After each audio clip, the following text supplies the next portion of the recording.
2 বছরের নিচে শিশুকে মোবাইল দিলে তাদের কি ক্ষতি হয়?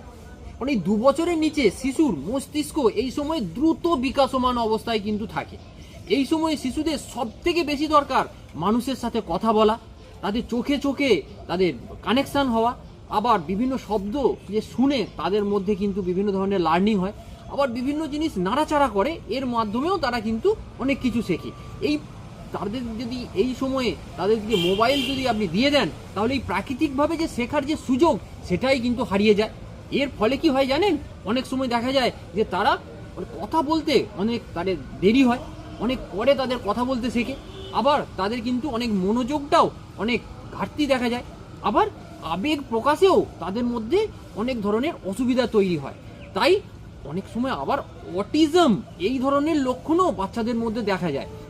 কিন্তু বিশ্ব স্বাস্থ্য সংস্থা বারবার বলছে এই 2 বছরের নিচে শিশুকে একদম মোবাইল থেকে আপনি দূরে রাখুন।